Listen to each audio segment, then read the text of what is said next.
Morning, everybody. And I'd like to welcome everybody here today. We're going to have a quick session here with Crowdstrike, the new AV solution that we're going to be rolling out throughout the region this upcoming year. So during 23-24 school year, the region will focus on endpoint detection and response. The EDR incorporates antivirus along with other functionalities to enable a full feature protection against a wide range of possible threats. This has been a long time coming. CrowdStrike's one of the leaders in the industry, and we're very happy to have them here with us today. So I'm going to turn it over to them, and they're going to walk us first through a few brief slides talking about the company, why CrowdStrike, and some of the functionality that we're going to be able to take advantage of. And then we're going to get a demonstration right from the actual client. So turn it right over to you. Yeah, so thanks, Dan. Thanks everybody for attending. My name is Matt Daly. I am an account manager managing K through 12 accounts in New York and some other states as well. So appreciate your time here today. And also as we go through this, remember, we want to keep it open. So whatever questions you have for us as we go through it, we're happy to answer those questions. With me today from the CrowdStrike team is, I think Joelle is here. She's another one of my counterparts who manages K through 12 accounts as well. Also with us is my SE, John Trotman. John will be doing the actual demo when we get to that, and looking forward to that as well. But before we do that, I've asked Luke to go through some slides with us. Typically, this is something I would do. I have a bit of a sinus infection this morning, so there's a little distraction. So I've asked Luke to do it for us. So Luke's going to take us through some slides. And again, as we go through this, any questions that you guys have, anything you have for me or Luke or John, please let us know. So again, just thanks for your time. And Luke, I'm going to hand it over to you. Yeah, thank you, Matt. I just asked Dan and Chris to enable screen share on my side, so we'll give them just a second to get that enabled. But while we do that, I just want to provide a quick introduction on my side. My name is Luke. I am the regional director within CrowdStrike, dedicated to our state and local and education business for the East. I want to thank the MORIC team as well as the CDWG team for the time today. I want to also let you guys know that, within CrowdStrike, we truly believe cybersecurity is a partnership. So at any point, if anyone has any questions now or in the future, obviously myself and Matt and the account team are here and available. So I want to make that clear. All right. So it looks like I do have screen share available now, so I will share my screen. As Matt mentioned, Matt is the regional account manager for K through 12 New York. We also have Joelle as well, who is our corporate account executive, and John Trotman, who is our system sales engineer, who will be walking through the demo here in just a couple minutes. Obviously, we just provided some introductions. We'll walk through some of the regional partnerships, kind of give you the who, the what, the why, CrowdStrike, and then we'll kick it over to John for a technical demo. And then again, if anybody has any questions as we kind of move forward, please don't hesitate to obviously put those questions in the chat, and we'll be sure to pause and get those addressed. Sounds good. We'll keep things rolling. So within CrowdStrike, we've established a very, very strong partnership, not only with the K through 12 RICs and BOCES throughout the state, but also within the state as well. So just wanted to share this slide that, again, we've worked very hard, not only with the state, with the city, but also with many of the RICs and the BOCES throughout the region. So, Hey, Luke, if I could just add one thing to this too is, I think it's important for the districts to know that not only will we work with the BOCES and the RIC, but the individual school districts as well. So I'm assigned individually to school districts, as is Joelle. So as you have questions and things like that, we can work with you individually also going forward. I think that's important for you guys to know. Some of these accounts on the screen here, I do manage with Luke and with John, and we do the same for them. Sorry, Luke. Nope, that's great. I appreciate the additional context there, Matt. We'll keep things moving along. So here within CrowdStrike, we stop breaches. It is a bold statement, I know. However, it is something that's ingrained in the culture here within CrowdStrike. I mentioned earlier that cybersecurity, it truly is a partnership, and we do mean that. So let's peel back the onion, so to speak, and understand more about why CrowdStrike is a leader in the market. Every year, CrowdStrike delivers a global threat report.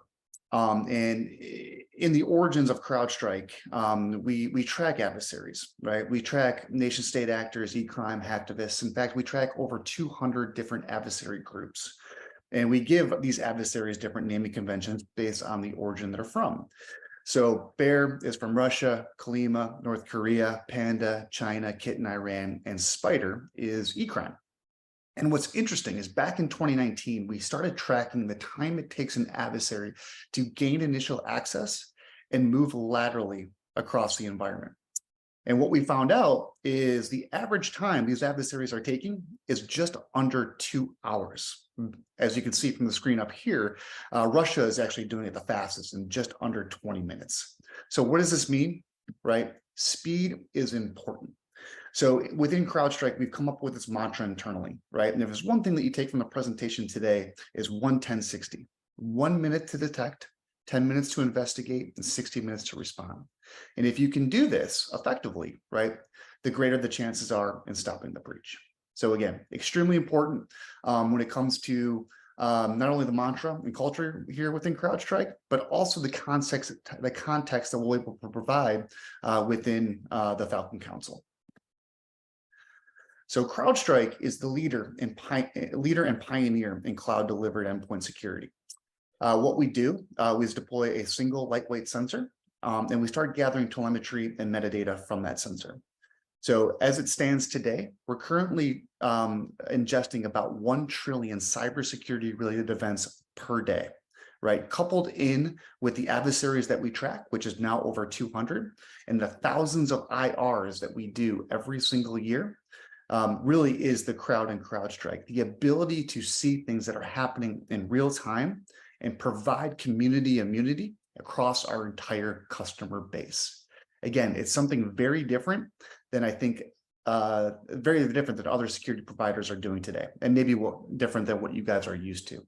So again, it is essentially the security cloud and a concept that CrowdStrike has really pioneered and why we're a leader in the space.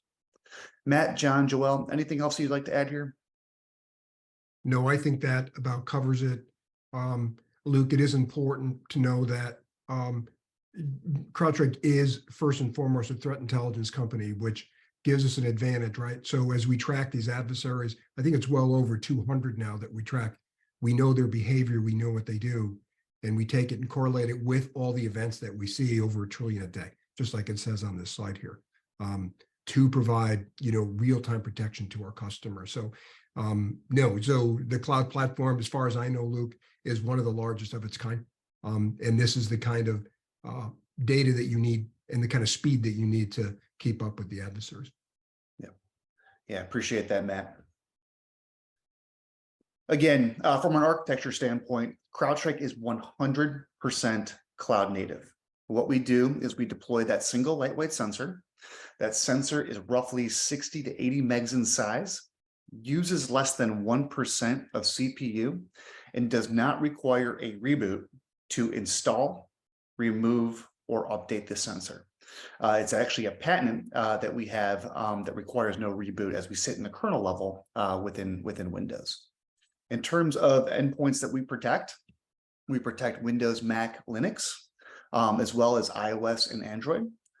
From cloud workloads, GCP, Azure, AWS, and we also protect identities as well, all from that single lightweight sensor. From that single lightweight sensor, we're able to deliver the platform you see up here. And what is unique is the platform is modular, right? So working with MORIC, right? MORIC is able to pick and choose the modules that are important to them. And as we continue to grow together and mature from a security perspective, adding more modules in the future is easy, right? Because of our architecture being 100% cloud native, right? There's nothing that we need to do to enable additional features. We simply turn them on and you're up and running. Again, no reboot of the sensor, no reinstall, install it once and it updates automatically. And again, adding additional things in the future is extremely easy and is done seamlessly. In terms of overall protection, we'll actually only touch on 2 modules today. The 2 modules that I wanted to chat about is Falcon Prevent, which is our next gen AV module. So a little bit different than legacy AV solutions. We don't rely on signatures. Rather, we're monitoring every single process, and if a process is seemed malicious or suspicious, we will actually stop it pre-execution, leveraging machine learning, artificial intelligence, as well as behavioral-based blocking. And what I mean by behavioral-based blocking is if you think about ransomware, for example, right? Ransomware is typically fileless, right? It doesn't necessarily start out as a piece of malware. And you know, what we're looking at are things like PowerShell, right? We would never block PowerShell. PowerShell is a legitimate admin tool. However, if PowerShell was used to invoke Mimikatz, which is like credential theft, that is the type of process that we're looking at and stopping pre-execution. Again, leveraging next-gen AV as well as behavioral-based blocking.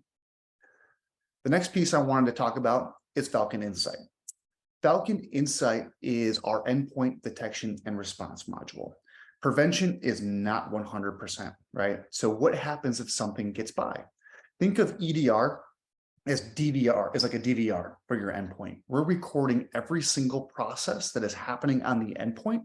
So if something is missed, we have the ability to go in and threat hunt through that data and search for things that might have been in artifacts that might have missed to provide precise precision in terms of things that we need to go in and provide remediation for. So I will pause there. Matt, John Trotman, anything you'd like to add there from a platform perspective?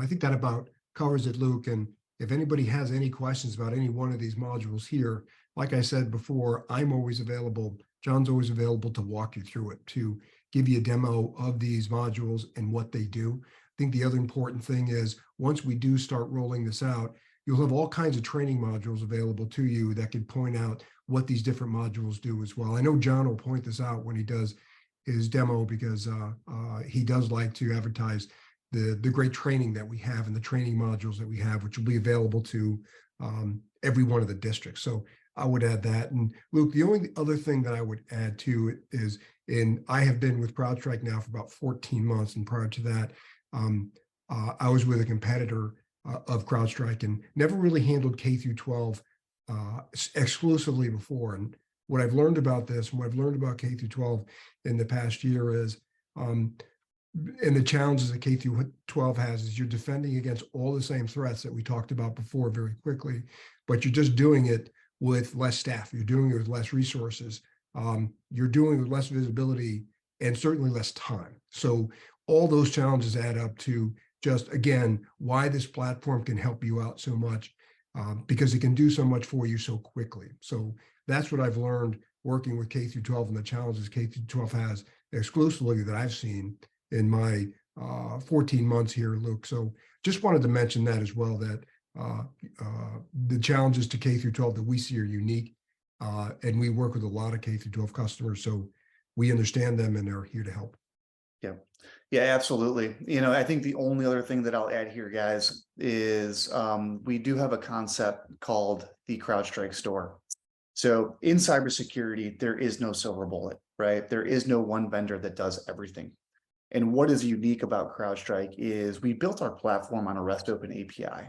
So we want you and we want MORIC to integrate Crowdstrike with their existing security tools, right? Whether it be your SIM, your firewall, your email security gateway, and we give you that ability within the store as well. So again, something that's unique and again, a truly a platform approach in terms of cybersecurity.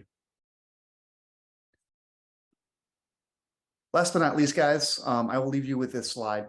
Obviously, as I mentioned earlier, Crowdstrike is the leader right, in endpoint security. So don't take our word for it. Obviously, we have many third-party reviews and tests. Just wanted to point this out, is obviously within the industry, we are definitely seen in very high regard. I'll pause there, Matt. Any questions in the chat that we need to address before we kick it over to John? Let me see. Luke, I don't see any questions here, and I think, you covered everything, that needs to be covered from a general perspective. And again, just want to emphasize for the third time to the team here, whenever you need anything, any other questions you may have, I'm always here. John's always here. So is Luke, to help out. So don't consider this your only opportunity to talk to us. We hope to work with you and meet you all individually down the road. Awesome. Yeah, thanks, Matt. And with that being said, John, we'll kick it over to you for the technical demonstration. Perfect. All right. So I'll go ahead and share my screen. I'll assume everyone can see it from here. And then, yeah, for the Crowdstrike team, if anyone does have questions in the chat, please just let me know. But otherwise, feel free to come off mute and say, hey, John, can you repeat this, or can we look at that? Beyond that, I'll take us to the console, and I'll really touch on a lot of these points that Luke mentioned earlier. And it's really like highlight, underline, emphasize what he mentioned earlier. This platform was designed the 1-10-60 rule, detect in 1, investigate in 10, respond in 60. So that includes like simple things that we expect. Like, I should swim through this. I should be able to swim through my console, get the information I need, and be an investigator, be a responder. But it also goes down to, and this is something that I hope a lot of folks on the call will appreciate when we do roll this out. It comes down to what the engineers call like just the golden plumbing of this system. Prior to this, I was a SOC lead in the federal government, and I talked to Dan previously. I've experienced a decent amount of pain with the tools that I've had in the past. At times, I felt like I was a tool manager or babysitter as opposed to a SOC lead or an investigator. A lot of folks that Matt and I work with, they do come back, and it is nice coming back 3-6 months later and saying like, hey, I'm saving a lot of time on other things I used to have to deal with, but not with CrowdStrike. So I'll touch on this as well. But to dive right into this is a security platform. What we're seeing right here, what I'm showing, this is our main activity dashboard. This is all things threat related. As a heads up for everyone, this is my demonstration environment. So I just turn on visibility, I turn off the protection, and I just come in here and blow stuff up just to see like, hey, what does this look like within the console? One, to show response capabilities, and two, to show like investigation capabilities. For us, again, this is our main activity dashboard. CrowdStrike will give us a lot of different views for breaking out like, hey, what's going on in my environment? Whether it's looking at detections by tactics, how our adversaries or malware moving through my environment, a high-level review of like my most recent detections, or just a 0 out of 100. How likely is it that I'm under some kind of threat right now?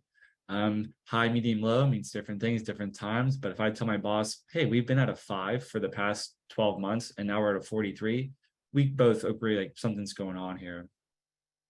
Pivoting through this, I should be able to click on it, and a lot of this console is like, let me just swim through it.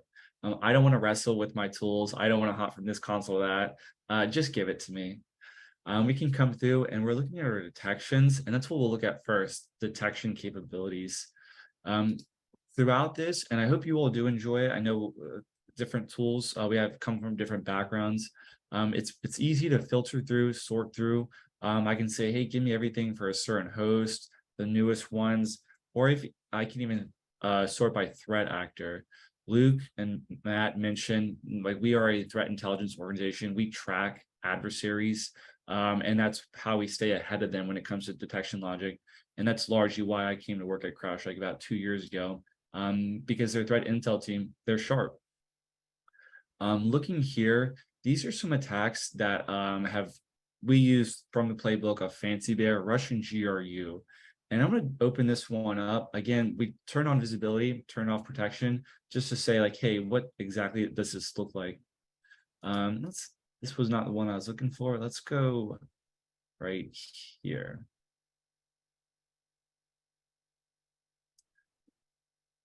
Even better. And I'll open up full detection details and we'll walk through this, at a pretty high level. This is what we call the process tree. Luke mentioned earlier, it's a kernel-based agent, also works at user mode, of course, but it's sitting, at the root level, root 0 of our host. So it sees everything that's going on. So let's just turn on the DVR function of it. This is a DVR on our endpoints. It sees everything. And then for my console, I need it to show me what I need to understand to be able to respond to this. Right here, this is a good example. What I see here, this is parent process, spawning child process, and so forth. When I first started off, I did a lot of network-based forensics. These process task-oriented investigations were kind of tough for me. They were intimidating. So tools like this, when I can see Microsoft Outlook right here, spawning Microsoft Word, like a Word document, spawning PowerShell, intuitively, I understand this is a phishing attack. So Crowdstrike does a fantastic job of just laying out the information that we need to understand what's going on here. I mentioned earlier, so this is a process-based investigation. So we can click on each of these processes, these nodes, and really drill in here. And before I do dive into it, I just want to say, again, we turned off prevention capabilities on this just to see the telemetry. But this red node right here, this PowerShell activity, Luke hit the nail on the head. PowerShell, that's a very useful utility. We can't just remove that, but it's also used for, adversaries know that as well. So this is where Crowdstrike would have prevented this attack at this first PowerShell activity. Digging in, I'm looking at reg.exe. I mentioned earlier, I did a lot of network-based forensics. I was hopping around. For me, let's say I'm a brand new analyst. I'm new to this stuff. I need my tool to let me know what's going on. Crowdstrike will let me know all my basics. When did this happen? When was the most recent? My host name, my username. I'm not having to look for AD logs over there. And it'll also map it to the MITRE attack framework. And that's basically the common language for us in security. Like, what's going on here? They're saying, hey, these adversaries are trying to keep access with an accessibility feature. Again, I'm a brand new analyst. I don't know what that means. So for me, I need my tools to link me to, tell me more, what is an accessibility features? So I can click on this and dive on in. And it'll give me a blurb from MITRE, what does this mean specifically in some examples. I won't dive too much into this since this is stuff we'll take on later. But just to show you the level of granularity we can go to, I can come through, see my registry operations. I can see my adversary here, Fancy Bear. They're adding this registry operation. They're going to try and come back in on reboot. So maybe I try and kick them out. They're going to try and come back in on reboot. This is what, for me, my tool should show me. Again, for me, I'm a brand new analyst. I might not know how to rip out registry keys. I want to be able to just contain this host, click contain, cut off all network communications. I might want a real-time response and, do some remediation on it. But I say those things and we've been talking for about 3 minutes here. We know what's going on here. We validate it as a true positive, and I can take some response actions on it. Before I do move on, again, this is just visibility. I turn off preventions on here just to show you what's going on here. Crowdstrike would have stopped this at PowerShell. But the important thing to note here is when it comes to why EDR, why it's been so dominant, increasing over the past 10 years, it's because all these tools right here, PowerShell, ARP, registry, net.exe, even web2tils, pings, DSS admin, these are legitimate tools. They're on your machine, my machine, they're already out there. Our adversaries are not bringing in malware. And that's why, insurance and security providers are saying we have to move to EDR. So that's it when it comes to, or that's a high level overview of what it comes to the level of granularity this tool gets, the prevention capabilities and some of the response capabilities. From here, I'm going to dive into some of the other components that Matt was mentioning earlier. This tool just needs to work. I don't want to wrestle with it every Monday, Friday. It needs to work. So I'm going to touch on deployment, maintenance, policies, and then we'll go from there. Before I do, I'll take a quick break, and I swear it's not just because I need some more coffee. Anyone have any questions or anything?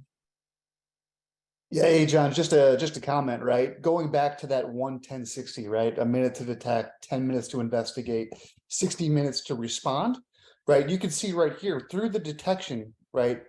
We detected in a minute. And if we need 10 minutes to investigate, right, we're going to contain that host. That's going to give us more time to investigate. And then again, we looked at those registry keys, right? We saw that, upon a reboot, right, that adversary is going to try to get back in. So what we want to do is we want to connect to that host, right, through what we call real-time response and remove that registry key so those artifacts are removed. And again, that's the 60 minutes response. Exactly. Pivoting off of this, we understand like, hey, CrowdStrike does have a fantastic reputation because of the work that like smarter people, our threat intel team, our detection engineers do, and folks like me just open it up. Looking beyond this, so this is what our MITRE attack technique. So I'll show us, this is our documentation. This is something I'll be working with Dan and his team first, and then, more broadly with everyone in just a few months. I bring this up just to show you what does this rollout look like. And before I do bring this up, I will say, so this tool, I mentioned it earlier, Golden Plumbing, they designed this EDR tool. It hooks into a Windows kernel without requiring a reboot. CrowdStrike owns the patent on that capability. The reason our leadership said, 9 years ago, we absolutely need this. Like, this is a non-starter. Like, if we don't have this, we can't go on. It's because they use this for instant response. So whether it's, 2,000 hosts or 20,000 hosts, our IR team will go in there and deploy this and do a soak test of the environment. And they need this to work without crashing our IT education systems, without crashing our sensitive Linux servers, with our homebrewed applications, big banks, medium-sized hospitals. Like, it just has to work. So I mentioned that, deployment, this is one of the first ones people do come back and say, like, it was easy, a little smile on their face. And this is it. This is our deployment script. Give it the installer file, say, please install. No prompts. Our teachers are working, our servers, like, I don't want to click, they're working too. No restart. Again, like, we can do this on a Tuesday afternoon. We don't have to wait till the third Saturday of the month when we do reboot our servers. And then just give it your customer ID, like, hey, you work for me. You'll be sitting your data in mine. And this is it. Special cases, like if you have virtual machine golden images, it's just the same thing. So I'll even show you. Same thing. You just say, hey, you're on a golden image. Hang tight. Don't start right now. Wait till the second time. And it's just that easy. Speaking of golden images, one thing to note here. So if we've got a huge audience here. If we are using virtual server farms, CrowdStrike, this sensor does work at, it's about 50 megs on disk, and it's a lot lighter than some legacy tools that might be 200-300. And it works and it operates about 1% CPU. That's nice for the average person who, like, I used to open up a government laptop and it sounded like a Harley Davidson motorcycle revving up. It was just, the fan was going crazy. So if I can save 9% CPU, that's great for my end users, but it's huge for our virtual servers. So we get a lot of resources back there. Besides installation, I see something in the chat here. What's going on? Sorry, John, there was just a question about no reboot for all OSs or just Windows. Yep, exactly. All OSs, yep.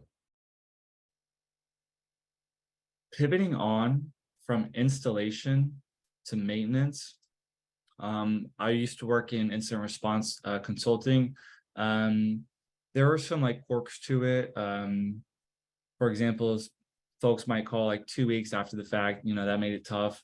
But then if my team comes in, sometimes, and this was challenging, the first thing that we would have to do is say, well, now we need to update the antivirus that's out there, because there might be more malware or more threat actors, but we need to update like our DAT files, our signature files, or what have you.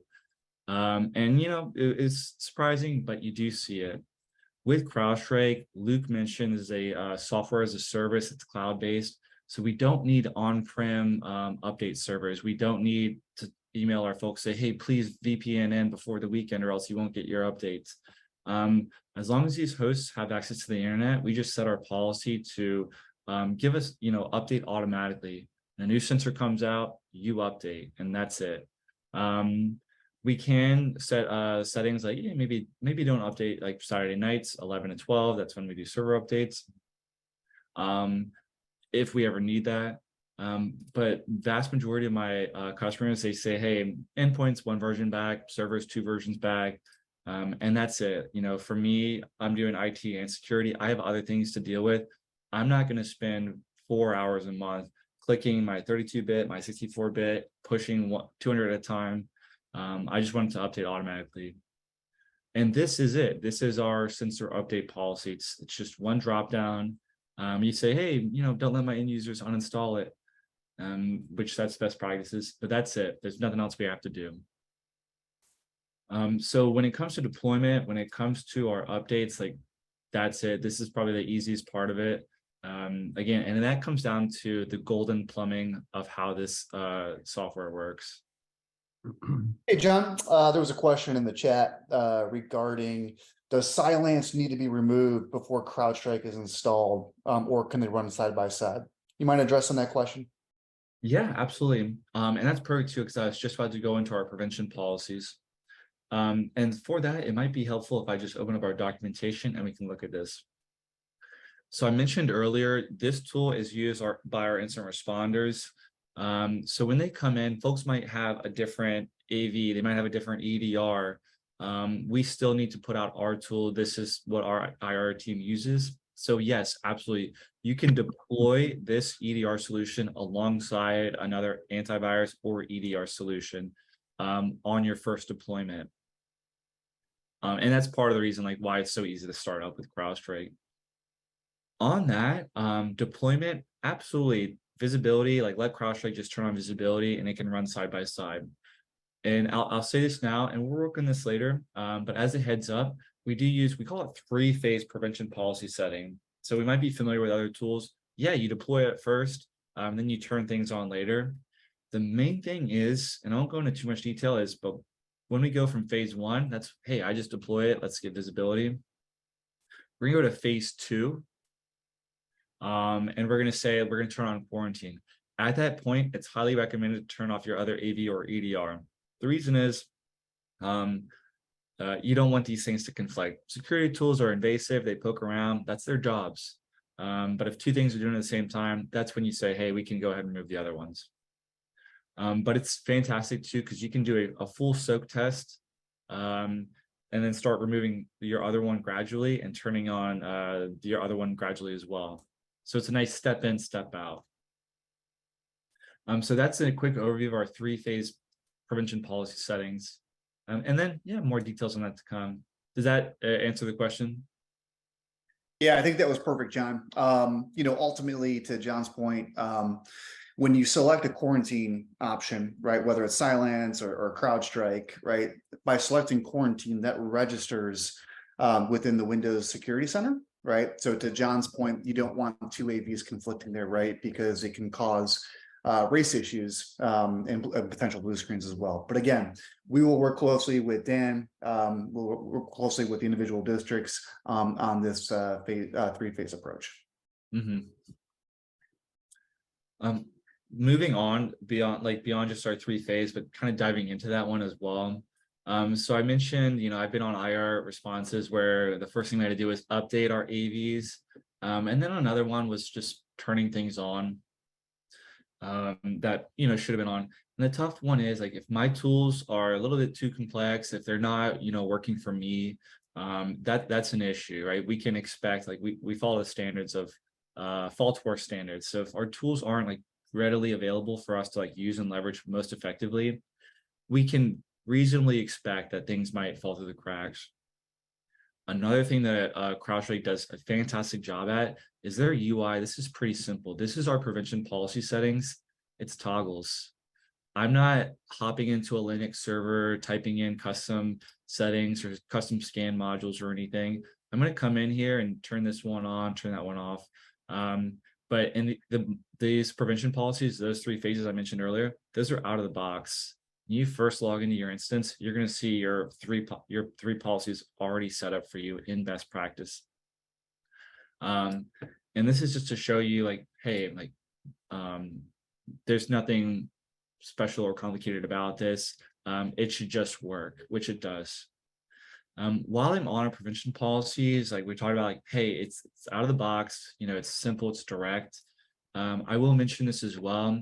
Luke mentioned it earlier when he was talking about PowerShell and when we were looking at that one detection right here. This is just to highlight again, like, why is CrowdStrike effective? How is it really getting the job done in our environment? 15 years ago, we used to just have to lock things up and scan it, make sure it's, you know, valid good, or, you know, is it a known bad? And then if I don't know, well, I don't know, I'll just let it go. These days we can do behavior-based mitigations. So if we're going to be writing to memory in a space that we're not supposed to on a computer, that's suspicious. I should just block that regardless. If we're going to, you know, encrypt files and try and encrypt 5,000 files instantaneously, you know, maybe it's legitimate, but, you know, 99 out of 100 times, this is ransomware. And this is what ransomware does. And this is why CrowdStrike, I think they just got like 99, 100% on like the MITRE's ransomware eval. And these are some of the behavior-based protections that we place specifically for ransomware. There's more. Folks might be familiar with Chopper web shells, code injection, or drive-by downloads. These are just ingrained into the sensor, and these are the key behaviors that across the board we can block. And again, it comes down to that kernel-based agent seeing everything on the endpoint. And just to reiterate here, obviously you guys are looking at the prevention policy today, but again, to John's point, everything's out of the box. So when we get to that phase 3, right, essentially everything here within the prevention policy is turned on.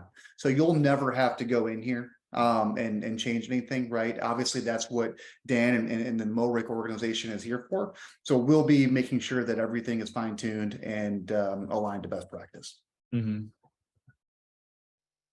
Which is good. This tool should work for me, not, you know, not the other way around. So that is on our prevention policies.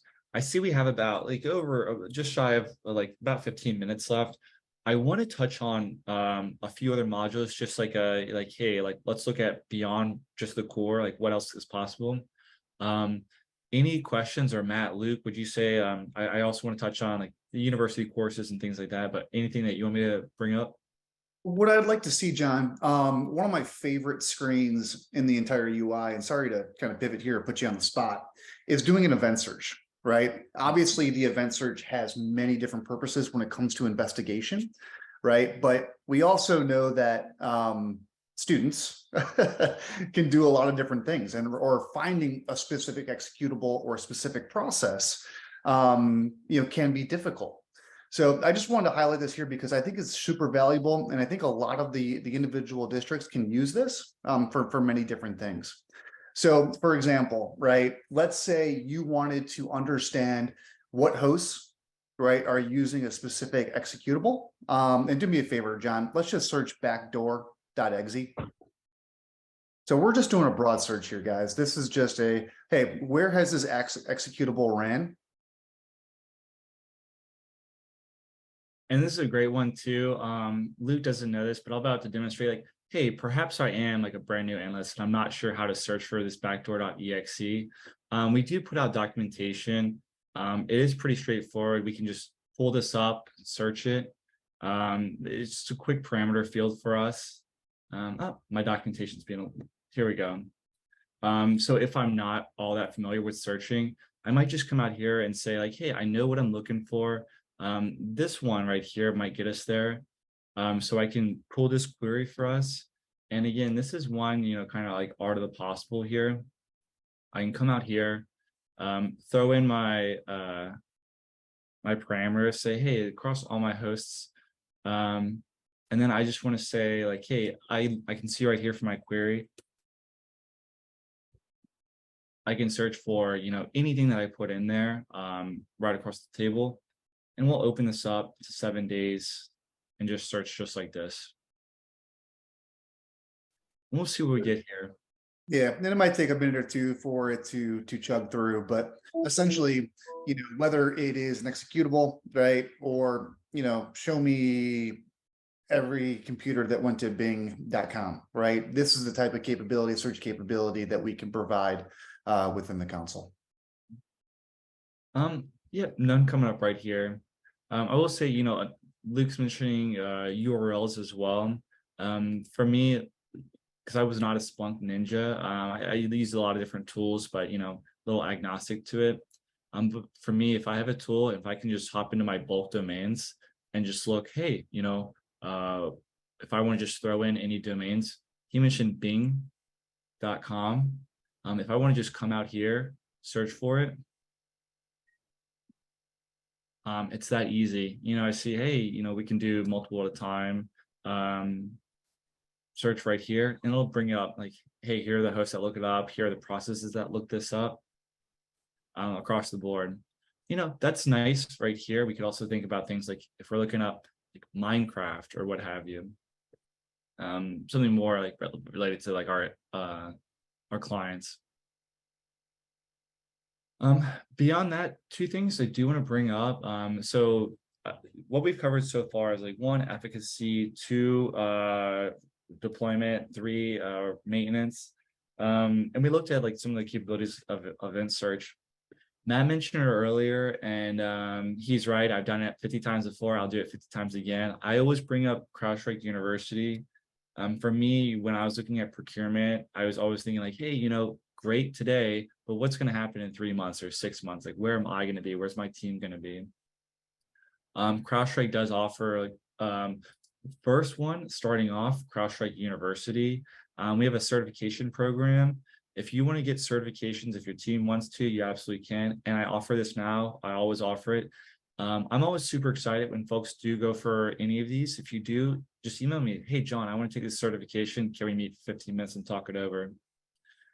For me, the challenging part about certifications was, 1, I'm busy. 2, these things cost money. So for Crowdstrike University, for our admin certification, all the required courses are free. And they give them to you for free. If you're a customer, you have access to the Crowdstrike University. And it's not a hard decision. This tool works. We want it to be as best as possible in your environment. We want you to be a star in this platform. So just give folks the opportunity and make it quick too. We're all busy. Let me do it in 10 minutes. I see 25 minutes. Some are a little bit longer, but in general, these are bite-sized courses. 1 a week, and then they say 6 months experience. Yeah, you're ready to go for your certification. So this is something else to look forward to when we come in, because in 6 months we might say, hey, how can I use device control? We can just do a quick course right here.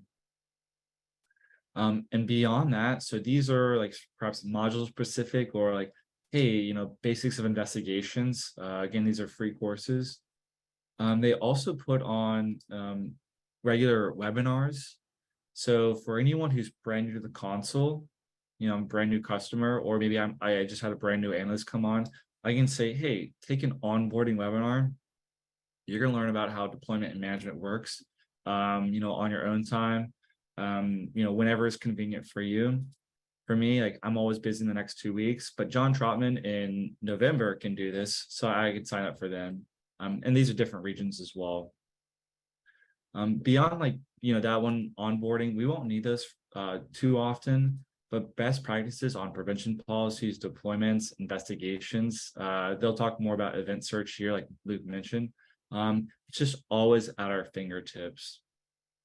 I mentioned this, I've seen, I've used like quite a few different tools. It's tough becoming, really getting into it, especially when you have over a dozen things to manage at any point in time. So being able to have, a lot of resources on hand, for me, and when I had a large team that I can't individually train them all, back when I was at the government, these were really proved their worth.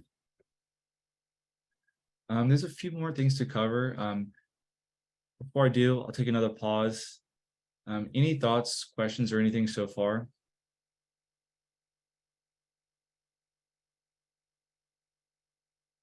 So far, so good, John. Up, hold on. Just had a question come through the chat. Pricing, we'll leave that to Dan and the MORIC team to discuss that. Yeah, go ahead. Just type.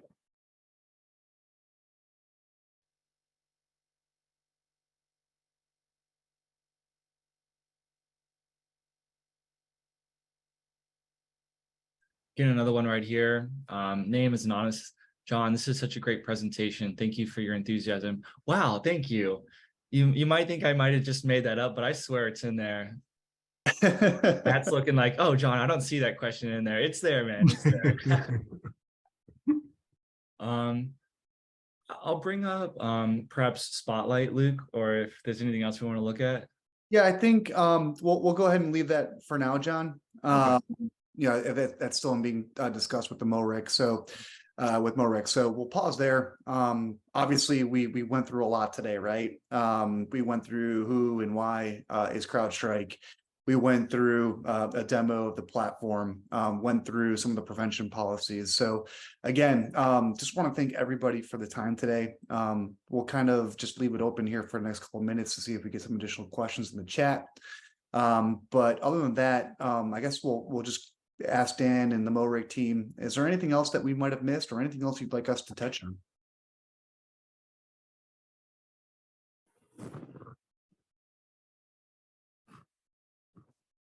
Great. I want to thank the team from CrowdStrike. That was a great job, great presentation. I think that they covered a lot. There's a lot more to come from both MORIC and CrowdStrike together. We will be looking at offering, in addition to the trainings that they have in their university, we'll also be customizing some in-house trainings for the people within the district, tech coordinators. Break it down into 15-minute, 20-minute virtual training so that we could just cover the basics of what you may need to do on a day-to-day. Why is this doing it twice? There.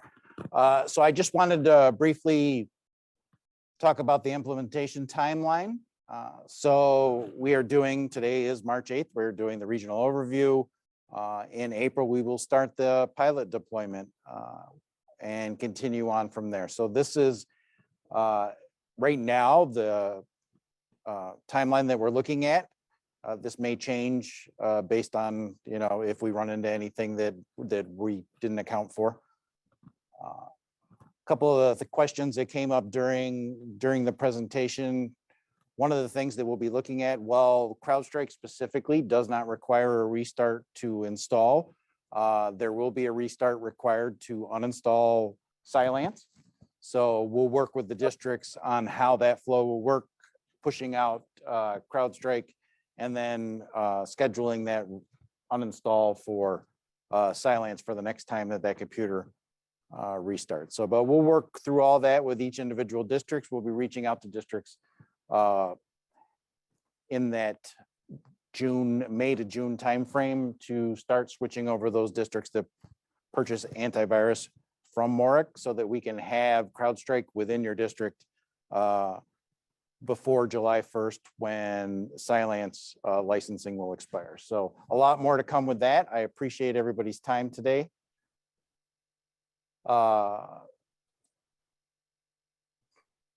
And some questions, some questions coming through the chat, Dan. Will we have access to CrowdStrike University prior to the rollout? The most likely to that question is yes. Basically, you guys will get access to CrowdStrike University once the contract is live.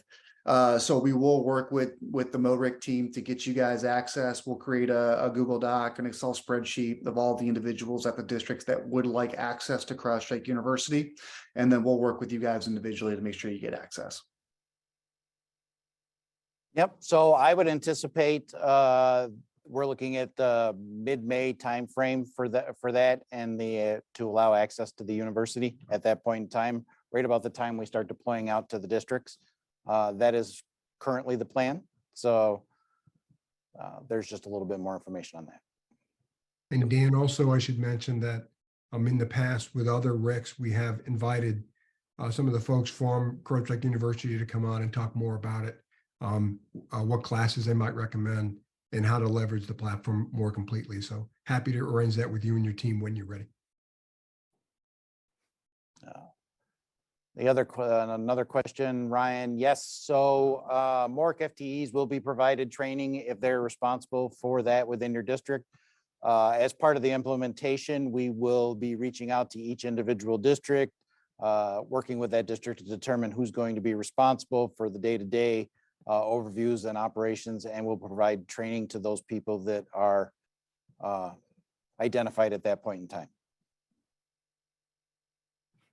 Yep. And just to add to that, obviously, as I mentioned earlier, right here within CrowdStrike, our partnership with you all, if we need to do ad hoc type things, we've done with other Rick and BOCES is, provide some office hours just for folks like you yourselves to jump on and ask any questions you might have. So happy to do that as well. Great. Any more questions before we wrap it up?